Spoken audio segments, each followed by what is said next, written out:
On the 1st of February this year, the Supreme Court of the Maldives took local and regional headlines by storm with an unexpected midnight ruling.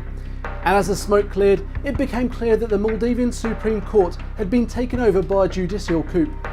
The Chief Justice and another senior justice hijacked the Supreme Court and unconstitutionally ruled to invalidate the power of the Judicial Services Commission, threatened disobedience with contempt of court, and unconditionally called for the release of 9 criminals, all of whom were convicted of serious crimes.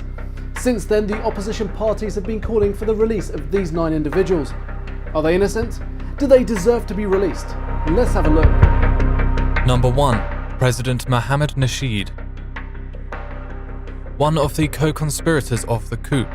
Once hailed as a hero of the people, Nasheed quickly devolved into a shadow of the dictator Maumoon Abdul Gayoom as he transformed the Maldivian government into a nepotistic, corrupt regime which benefited himself, his family and friends, and his handlers.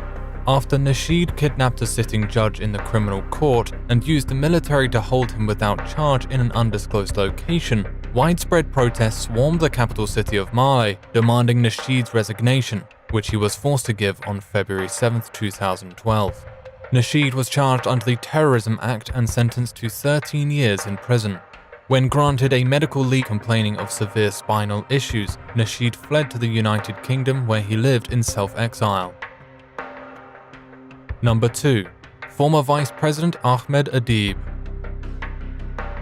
Ahmed Adib was once a rising star in Maldivian politics. Even with his shady connections to gangs and political corruption, his performance as the Minister of Tourism earned him the president's trust and confidence, which quickly led to his appointment as Vice President of the Maldives, the youngest ever person to ever have held this office.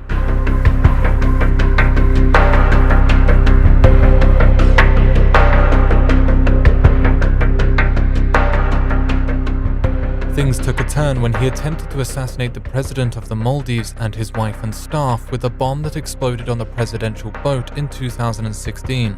He was charged with the crime in addition to embezzling $130 million in state funds to support his lavish lifestyle. Number 3. Qasim Ibrahim. Business tycoon, philanthropist, leader of the Jumhuri Party, and corrupt politician and serial tax evader. He was charged with bribing sitting members of parliament and sentenced to 3 years in prison. Like his ally Nasheed, once granted medical leave, he escaped and now resides in Germany. He owes the state $290 million in unpaid taxes from all of his businesses.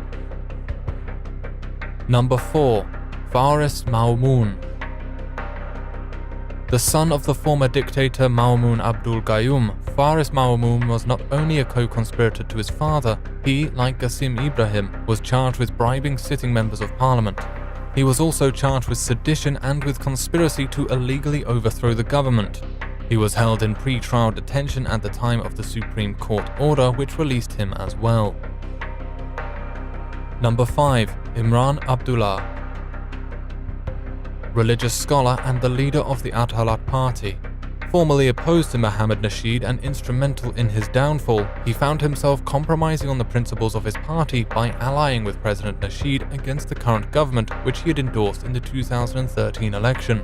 Imran Abdullah was found guilty of sedition and of inciting large crowds of people to riot by making unsubstantiated claims regarding the 2011 murder of prominent religious scholar Dr. Afrashim Ali. Number 6. Retired Colonel Nazim. Also instrumental in the 2012 effort to depose Nasheed, retired Colonel Nazim was found guilty of illegally possessing a firearm and conspiring to illegally overthrow the government.